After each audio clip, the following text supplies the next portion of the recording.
dan bahagia. Halo Bapak Ibu Guru hebat, pada video kali ini saya Fitria Heriwinahyu, guru kelas 1 SDN Gebang Raya 2 Kota Tangerang, akan berbagi praktik baik terkait pelaksanaan pembelajaran yang telah saya lakukan bersama murid saya di dalam kelas, yaitu pada materi waktu mata pelajaran matematika. Situasi awal yang terjadi di kelas saya adalah beberapa siswa terlihat sangat tidak kondusif saat pembelajaran sedang berlangsung dan cenderung mengganggu teman-temannya yang sedang serius belajar. Bahkan ada yang tidak mengerjakan tugas karena alasan sulit atau tidak bisa. Melihat dari kondisi tersebut, saya tertantang untuk mencari tahu sumber penyebab permasalahan yang terjadi. Bagaimana saya menyajikan pembelajaran yang sesuai dengan kebutuhan murid-murid saya. Pembelajaran yang disajikan semestinya dapat memfasilitasi keberagaman karakteristik tersebut. Ini tidak berarti sebagai guru kita harus mengajar setiap siswa satu persatu. Jika dilakukan dengan benar, diferensiasi dalam pembelajaran akan menantang setiap siswa pada tingkatan yang sesuai. Diferensiasi dalam pembelajaran sangat penting, karena pendekatan suatu ukuran tidak selalu berhasil dan tidak semua murid sama. Jadi, sebagai guru, harus mempertimbangkan bagaimana beberapa murid mungkin kesulitan dengan tugas-tugas yang murid lain kuasai. Peran saya sebagai seorang guru, yakni mendesain pembelajaran yang kreatif, inovatif, dan menyenangkan bagi murid, sehingga motivasi belajar murid dapat meningkat dan dimensi profil pelajar Pancasila dapat terwujud. Seperti apa langkah dan strategi pelaksanaan pembelajaran yang telah saya lakukan? Mari kita simak di video selanjutnya. Langkah yang pertama yaitu melakukan diskusi dengan teman sejawat. Yang kedua, melakukan wawancara dan menyiapkan tes asesmen awal. Saya menanyakan gaya belajar, hobi, dan pembelajaran seperti apa yang membuat murid saya tertarik. Saya memberikan tes ini untuk lebih mengenal individu murid-murid yang saya ajar. Dengan ini, saya bisa membantu menciptakan kelas impian mereka. Karena sebagai guru, saya percaya setiap murid bisa belajar dan berhasil, tapi tidak dengan cara yang sama.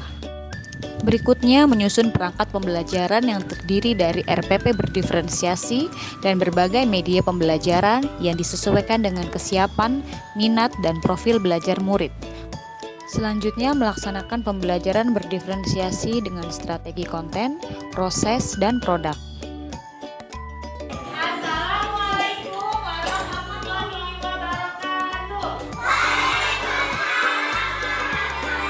Untuk murid yang cenderung visual, saya menayangkan video pembelajaran dan mereka menyimak. Untuk murid auditori, saya memberikan penjelasan dan mempersilahkan mereka mendiskusikan materi. Sedangkan untuk murid kinestetik, saya mempersiapkan permainan puzzle berbentuk jam untuk dirangkai. Pada strategi proses, masing-masing murid bebas memilih aktivitas pembelajaran yang mereka sukai. Saya menyiapkan 3 aktivitas pembelajaran, yakni membuat jam sendiri dengan menempel dan menggunting, menggambar jarum jam sesuai dengan waktu yang sudah ditentukan, menuliskan waktu dengan benar berdasarkan gambar yang tersedia. Setelah aktivitas belajar selesai, murid-murid dipersilahkan mengumpulkan hasil aktivitasnya sesuai dengan keinginannya. Misalnya dengan mempresentasikan hasil aktivitasnya, melakukan galeri walk untuk memberikan kesempatan murid saling bertanya dan menjelaskan. Penggunaan pembelajaran berdiferensiasi dapat dijadikan sebagai solusi guna meningkatkan antusiasme murid dalam proses pembelajaran. Seluruh murid asik dengan aktivitasnya masing-masing. Di samping itu, dapat meringankan kerja guru. Karena kebutuhan belajar murid sudah terpenuhi, peran guru dalam pembelajaran hanya sebagai fasilitator. Disinilah student center terlihat. Semua tidak hanya tersenter pada kita sebagai guru. Dengan menggunakan pembelajaran ini, saya bisa mendapatkan hasil belajar akademik yang memuaskan dari para murid. Pelajaran matematika bukan lagi menjadi beban ketika mereka harus belajar. Mereka bisa menyesuaikan pembelajaran sesuai dengan gaya belajar mereka masing-masing. Karena guru memahami apa yang mereka butuhkan. Terakhir, yang harus menjadi refleksi kita sebagai seorang guru adalah berikan perhatian kepada seluruh murid dengan memberikan pelayanan belajar sesuai dengan kebutuhan mereka dan selalu memvariasikan media pembelajaran yang kita gunakan, serta mengevaluasi jika ditemukan hal-hal yang tidak sesuai dengan penerapan pembelajaran kita.